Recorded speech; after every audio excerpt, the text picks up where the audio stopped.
Rain, steady, relentless. It fell like tears from a mournful sky, each drop a tiny hammer against the pavement. Shadows twisted and stretched, growing longer as the last light faded. The air, thick with the smell of wet earth, carried a chill that seeped into the bones. Night was falling, and with it came a silence, heavy and expectant, broken only by the rhythmic drumming of the rain. A lone car sped down the highway, its headlights cutting through the gloom like pale knives. The rain was relentless, a curtain of water that seemed to swallow the world whole, making the road ahead almost invisible.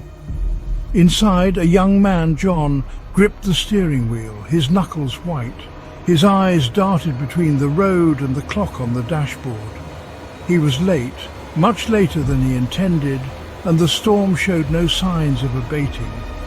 The rhythmic thud of the windshield wipers was the only sound apart from the drumming rain. The storm was a beast, roaring and unyielding, making every mile feel like an eternity. John's mind raced with thoughts of the meeting he had missed, the calls he had ignored, and the growing sense of unease that gnawed at him. Suddenly, a figure materialized from the darkness, a lone figure huddled by the side of the road, hand outstretched. The figure was drenched, clothes clinging to their body, and they seemed to shiver with cold. John hesitated. It was a bad night to pick up a hitchhiker, but something about the figure's forlorn stance tugged at his conscience. He thought about the stories he had heard, the warnings about picking up strangers, especially on nights like this. But the figure looked so desperate, so alone. He pulled over, the car hissing to a stop, its engine a muffled roar against the incessant rain. The headlights illuminated the figure, revealing a young woman, her face pale and eyes wide with a mix of fear and hope. John took a deep breath, knowing that this decision could change everything. The hitchhiker slid into the passenger seat, bringing with him the chill of the night and the scent of wet wool. The rain had been relentless, turning the roads into rivers and the night into a blur of water and darkness. He mumbled a gruff thanks, his voice barely audible above the drumming rain. The sound of the rain hitting the windshield was almost hypnotic, a constant reminder of the storm raging outside. John stole a glance at his passenger.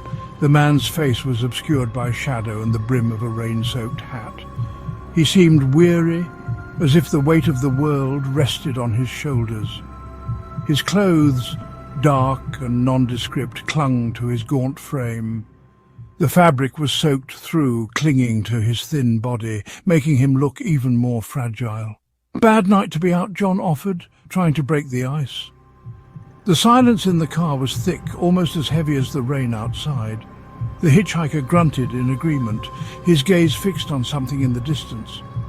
His eyes were intense, filled with a mix of exhaustion and determination. John followed his gaze. A faint light flickered through the deluge, like a beacon in the storm. It was distant, almost ethereal, offering a glimmer of hope in the otherwise oppressive darkness. Barely a whisper. Not on a night like this. John watched as the hitchhiker disappeared into the shadows, his unease growing with each step the man took toward the house. The rain poured down in relentless sheets, each drop echoing like a drumbeat in the stillness of the night. The hitchhiker's silhouette was barely visible now, swallowed by the darkness and the downpour. John couldn't shake the feeling that something was terribly wrong. His instinct screamed at him to